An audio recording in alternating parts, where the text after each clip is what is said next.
Profesor del Programa Universitario de Estudios de Desarrollo de la UNAM. Un placer siempre platicar con usted, profesor. ¿Cómo está? Buena tarde. ¿Qué tal, Michelle? Muchas gracias. Eh, Encantado de saludarles. Gracias. ¿Sabe qué pensaba mientras hacía el reporte mi compañero Enrique Hernández? Imagine salir de Venezuela por Nicolás Maduro y que no te importe lo que haya que pasar para llegar a Estados Unidos, un Estados Unidos de Donald Trump, que lo que justamente hizo hoy le quitó un poco el peso a los mexicanos porque se enfocó en los venezolanos como los principales criminales en la Unión Americana. Qué fuerte. Es terrible el escenario, sin duda, por dos razones, Michelle. La primera es que en los últimos 2 años en particular, poco más, el perfil social de las personas en movilidad corresponde a una situación de refugio. Son personas que están buscando protección internacional, asilo, literalmente porque huyen de sus países en escenarios extremos, salvando la vida, escapando de situaciones político-económicas graves o de violencia e inseguridad.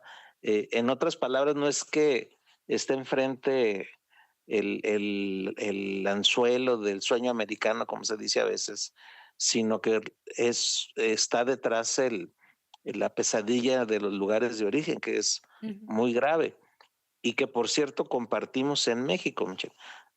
La migración mexicana también ha repuntado notablemente después del año 20 en particular, y la mitad de la población que emigra en México corresponde a desplazamiento forzado, lo Ujú. cual no hemos hecho suficiente atención ni hemos dado el Sin duda. suficiente reconocimiento. Así es, sin duda el principal indicador es sobre todo esto que escuchábamos en el reciente reporte, que con todo y la pesadilla que representa el Darién, los peligros de por sí de Centroamérica, el crimen organizado en México, en fin, otros problemas que tenemos también desde antaño, pues la gente sigue apostando a traer a sus familias y eso habla entonces de Sí, un desplazamiento de forma natural, profesor, y debe ser tratado como de- tal. es un desplazamiento en condiciones de extrema vulnerabilidad. Ujú. Imagínate el escenario en donde una familia arriesga todo, literalmente todo, incluso en situaciones en donde hay riesgos muy evidentes, pero las condiciones en origen son de tal característica que están dispuestos a tomar esos riesgos, Sí, y no es raro, lamentablemente, que incluso arriesguen la vida y que la pierdan.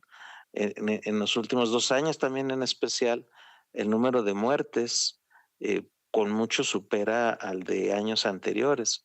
Entonces sí, el cuadro es muy crítico porque enfrentan no solo lo que acabas de comentar de riesgos y de crimen y extorsiones, sino políticas migratorias cada vez más duras, y en ujú. especial las que vienen en ruta por el gobierno de Trump, e incluso ya ahora con el de Biden, pues no es simple el arribo a Estados Unidos, y déjame hacer la metáfora, es una especie de choque, una colisión entre movilidades humanas de estas características Sí, y una barrera que está enfrente que les rechaza.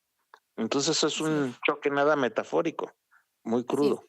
Profesor, yo creo que aquí se deben poner las cartas muy claras en la mesa sobre qué va a hacer México, me parece, con estas familias. Si bien en la administración del presidente Andrés Manuel López Obrador, lo que se prometió a los migrantes en trayecto a nuestro país es proporcionarles justamente papeles para que puedan algunos trabajar y tener condiciones humanitarias. Así se prometió en el sexenio pasado. Entendemos que ya en una nueva administración se va a cambiar al titular, que muchos están celebrando esa decisión. Perdón, profesor, yo me sumo entendiendo mucho el fenómeno migratorio, pero entre son peras y manzanas, como se dice coloquialmente, ¿deberá México ya decirle a los migrantes a través de sus distintas rutas que no se les va a otorgar permiso para estar en nuestro país o que no tenemos esas capacidades? ¿Será que eso es lo que está generando que el flujo de migrantes continúe hacia México o es de verdad una combinación con la desesperación que viven en estos lugares que no les importa ni siquiera las condiciones que van a vivir en México?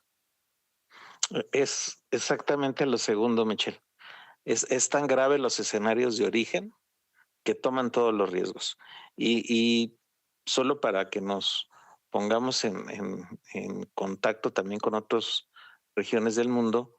cuando una persona en el norte de África está dispuesto a tomar una balsa en condiciones también increíblemente frágiles, es porque la desesperación es de tal magnitud que el riesgo, pues ya lo último que toman, ya son decisiones de última Sí, instancia y eso lamentablemente también está en la región de la población que está en tránsito por México y recordarás no hace mucho un cuadro también muy dramático en Chiapas de población mexicana amenazada por el crimen, así desplazada por el crimen, que termina en Guatemala, es lo cual correcto. ya es el colmo Sí, de las así es. cosas y de los cuadros de gravedad.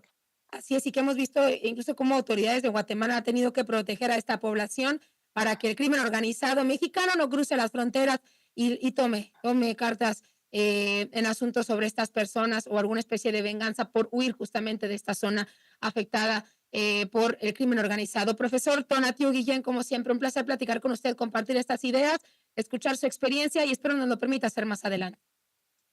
Con mucho gusto, Michelle, gracias y buenas noches. Muy buenas noches, gracias. Profesor del Programa Universitario de Estudios de Desarrollo de la UNAM, el doctor Tonatiu Guillén, está motivo de esta caravana que ingresa a México y que ya escuchaba el reporte desde Arriaga, Chiapas, muchos de ellos pues llevados por el Instituto Nacional de Migración. Es tiempo de hacer una pausa y ya regresamos a la segunda hora de Fórmula. Fórmula.